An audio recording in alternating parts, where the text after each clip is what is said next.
معراج تو آقا کو ملی ہے، ہمیں کیوں خوشی ہے؟ جس سے پیار ہونا اس کے ہر عروج سے پیار ہوتا ہے، اس کے ہر انعام سے پیار ہوتا ہے۔ اچھا یہ تقسیم آج سے نہیں ہے، یہ 1400 ایئر سے پرابلم ہے۔ کچھ لوگ اس دن بھی پریشان ہوئے تھے جب معراج ہوئی نا، تو اس دن بھی کچھ لوگ اعتراض کر رہے تھے، یہ کیسے ہو سکتا ہے؟ رات کے تھوڑے حصے میں آپ جناب بیت المقدس بھی ہو کر آ گئے، آسمانوں کی سیر کر کے آ گئے۔ آرگیومنٹ ہوا تھا، مکے میں ہنگامہ ہو گیا تھا، کفار مکہ مذاق اڑا رہے تھے۔ ارے وہ گئے تو تھے حضرت ابوبکر صدیق کے گھر پہ اور جہاں کر کہا تھا، اے ابوبکر جس نبی سے محبت کرتے ہو پتہ ہے وہ کیا کہتے ہیں؟ ابوبکر صدیق رضی اللہ تعالیٰ عنہ کہنے لگے، بتاؤ میرے آقا کیا کہتے ہیں؟ کہ وہ کہتے ہیں کہ رات کے تھوڑے حصے میں بیت المقدس ہو کر آ گئے۔ آپ پتہ ہے یہ کتنا مشکل تھا سمجھنا ان کے لیے۔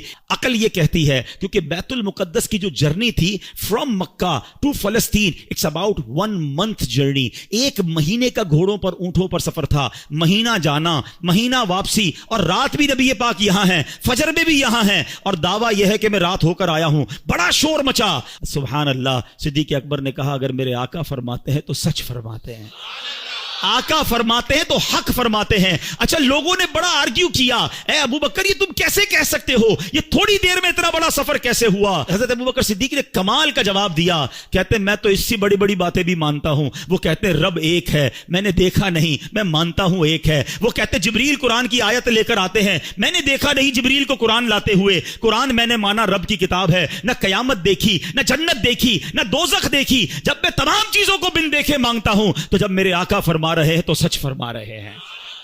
اچھا اب تھوڑا سا لاجیکلی بھی سمجھا دو، ینگسٹر بیٹھے ہیں آج کل بڑی کنفیوژنز پھیلائی جاتی ہیں، یار یہ معراج جو ہوئی تھی نا یہ خواب میں ہوئی تھی، انکار تو کر نہیں سکتے، قرآن میں ذکر ہے، تو کہتے معراج ہوئی تھی مگر خواب میں ہوئی تھی۔ اب میں ذرا لاجیکلی آپ کو سمجھا دیتا ہوں۔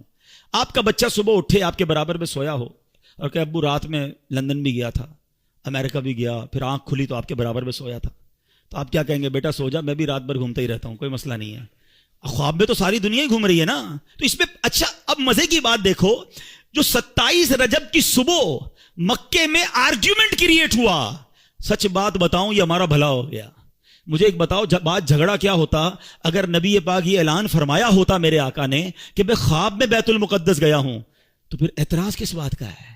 یہ اعتراض بتا رہا ہے، یہ آرگیومنٹ بتا رہا ہے کہ میرے آقا کا دعویٰ یہ تھا کہ میں جسمانی طور پر گیا ہوں، یہ سیر میں نے فزیکلی کی ہے، یہ آرگیومنٹ بتا رہا ہے، یہ کفار مکہ کا اعتراض بتا رہا ہے کہ نبی پاک نے 27 کی مارننگ ریویل یہی کیا تھا کہ میں جسمانی طور پر بیت المقدس گیا ہوں۔ ایمان والے اس وقت بھی مان گئے تھے، ایمان والے آج بھی مان رہے ہیں، ایمان والے اس وقت بھی خوش تھے، ایمان والے آج بھی خوش ہیں۔ اس وقت بھی ابو جہل کو پرابلم تھا، آج بھی کچھ لوگوں کو پرابلم ہے، وہ پرابلم مناتے رہیں، ہم خوشیاں مناتے رہیں گے، اور اللہ ہمیں نبی پاک کے بارے میں ہمیشہ پازیٹو اور خوشیاں منانے والا ہی رکھے۔ یہ صدیق اکبر کی شان ہے۔ فرام دیٹ ڈے صدیق اکبر صدیق کہلانے لگے، کیونکہ تصدیق کی، آپ نے بن دیکھے تصدیق کی اور خوشی بنائی۔ وہ پنجابی لوگ بڑی پیاری بات کہتے ہیں، اللہ کرے ہم بھی ایسے بن جائیں کہ ایسی منن والے ہیں، سوچن والے نہیں ہیں۔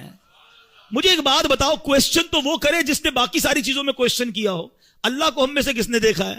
ہمیں تو آقا نے فرمایا رب ایک ہے، ہم نے مان لیا، کتاب بتائی کہ یہ قرآن ہے، ہم نے کہا رب کا کلام ہے۔ جب ساری باتیں نبی پاک کی مان رہے ہیں، وہ بتا رہے ہیں جنت میں جانا ہے، دوزخ میں نہیں جانا ہے، وہاں عذاب ہے، قیامت آنے والی ہے، ہمیں تو سب ملا آقا کے صدقے ہے۔ تو یہی آقا جب فرماتے ہیں کہ معراج ہوئی ہے تو یقیناً ہوئی ہے، اور سنو یہ آقا معراج کی رات بھی تمہیں بھولے نہیں ہیں، وہاں پھر بھی تمہیں یاد رکھا ہے۔